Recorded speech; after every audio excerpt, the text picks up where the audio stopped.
하나님의 주권적 섭리와 인간 허무의 극복을 1절에서 15절에 기록하고 있는데요. 본문에서는 하나님께서 온 우주 만물을 주권적으로 다스리고 계시다는 것과 이러한 하나님의 주권적 섭리가 인간 개개인의 삶에까지 적용되고 있다는 사실을 밝히고 있습니다. 하나님의 주권적 섭리를 보면은 1절에서 8절은 때를 분별하라가 주제가 됩니다. 전도자는 앞장 후반부의 생각을 이어받아 인생의 허물을 극복하고 하나님의 주권의 섭리를 찬양하는 낙관적 긍정적인 기능을 나타내고 있습니다.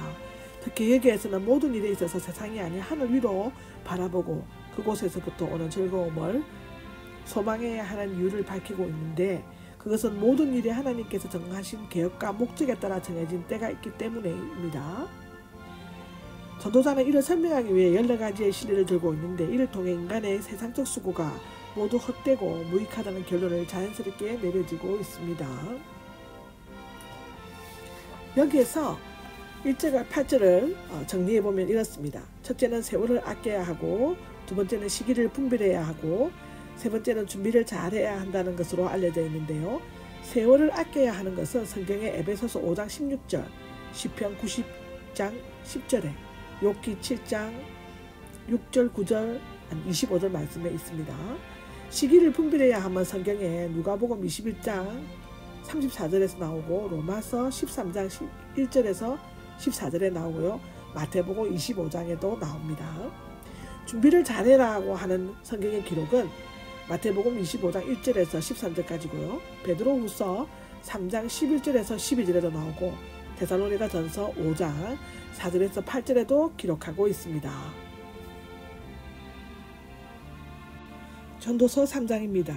앞서 전도자는 인간적인 지혜와 쾌락, 수고가 헛되며 해 아래 인생들에게 필연적으로 닥쳐오는 허물을 극복하려면 절대자이신 하나님을 경외하고 그와 인격적인 교제를 나누는 것으로 말한 바 있는데, 본장에서는 하나님이 없는 인생의 허무함을 일반적인 논리로 설명하면서 인간 만사의 헛됨이 필연일 수밖에 없다는 전제하에 그 논리적인 근거와 필연성, 그리고 그것을 위한 삶의 원리를 제시하고 있습니다.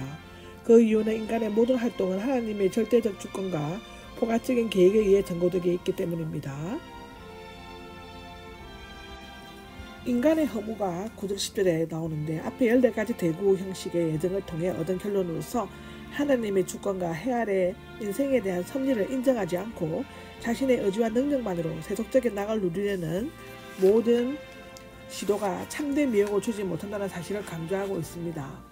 또한 전도자는 인간사를 깊이 생각하며 살핀 결과 하나님께서 인생으로 하여금 수고해야만 먹고 살 수 있도록 정하셨다는 진리를 깨닫게 되었는데요. 이것은 아담이 범죄한 이후 전 인류가 범한 죄의 결과이며, 오직 하나님을 의지하고 그의 뜻에 순응하는 일만이 인간이 처한 헛되고 절망적인 상황을 극복할 수 있다는 유일한 방법임을 암시하고 있습니다. 이것은 로마서 5장 12절에 기록되어져 있죠. 인간의 유한성과 하나님의 영원성에 대해서 말하고 있습니다. 11절에서 15절에 나오죠. 하나님의 주권적 섭리와 계획 앞에서 인간의 세속적 수고의 헛됨을 밝히고 나서 유한한 인간은 오직 하나님께서 명하신 수고를 올바르게 행함으로써만 영원히 소망을 이루어갈 수 있다는 것과, 영원 절대자이신 하나님께서 행하시는 섭리는 인간의 사고 한계를 초월하는 것임을 강조해주고 있습니다. 전도자는 하나님께서 만물을 창조하시고 운영하시는 분이심을 밝힘으로써 온 우주 만물이 하나님의 뜻과 때를 따라 운영되며, 하나님을 떠나 스스로 욕망을 따라 생활하는 자는 허무와 좌절에 빠질 수밖에 없음을 선포하고 있습니다. 그러나 하나님의 섭리에 순복하고 하나님을 경외하면 세상적 허물을 극복하고 진정으로 행복한 삶을 살 수 있다는 것을 제시해주고 있습니다. 여기에서 보면 영혼을 사모하는 마음을 가져야 한다고 기록하고 있는데요. 가장 아름다운 마음, 금세와 내세에 기억될 마음이고 성도가 가져야 할 마음에 대해서 우리는 되짚어봐야 합니다. 가장 아름다운 마음에 대해서 성경이 기록하고 있는 것은 창세기 20장 5절, 민수기 2장 11절, 마태복음 12장 34절에 기록하고 있습니다. 금세와 내세에 기억될 마음은 출애굽기 4장 14절, 사사기 9장 3절, 요한복음 13장 2절에 기록되어져 있고요. 성도가 가져야 할 마음의 성경의 기록은 레위기 29장 2절, 열왕기상 4장 13절, 야고보서 4장 8절에 기록하고 있습니다. 해 아래 인생의 불의와 하나님의 심판에 대해서 16절에서 22절에 기록하고 있습니다. 전도단은 앞부분에서 하나님의 일의 영원성을 언급함으로써 하나님을 경외하도록 경고하고 나서 하나님을 떠난 인간의 헛됨과 무가치함과 또한 인간 불의에 대한 하나님의 공의로운 심판을 언급하고 있죠. 특히 여기에서는 하나님을 의뢰하지 않는 인간은 삶을 궁극적으로 험한 것이 될 수밖에 없음을 강력히 암시하면서 하늘 위에 참 소망 즉 영원을 사모하는 인생이 하늘 아래서 기억하며 살아야 할 삶의 원리를 제시해주고 있습니다. 특히 전도단은 해 아래 속한 인생이 필연적으로 겪을 수밖에 없는 허무의 원인을 5가지로 제시하고 있습니다. 첫 번째로는 죽음 앞에서 인간은 연약하다는 것, 두 번째로 참된 위로자가 없다는 것, 세 번째로는 안식이 없다는 것, 네 번째로는 친구가 없다는 것, 다섯 번째로는 인생 가운데 노력하여 얻은 모든 지위의 불완전하고 덧없는 것이다.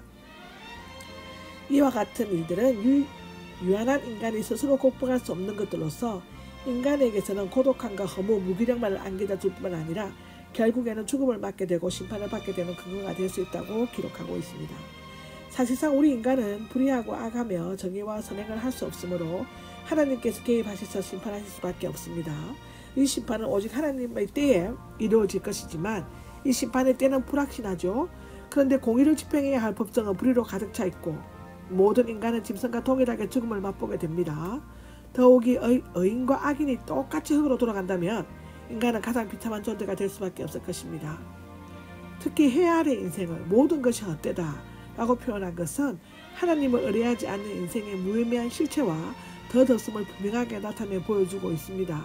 이러한 사실은 하나님의 절대적인 섭리에 대해 회의를 품도록 해 주었습니다. 아멘.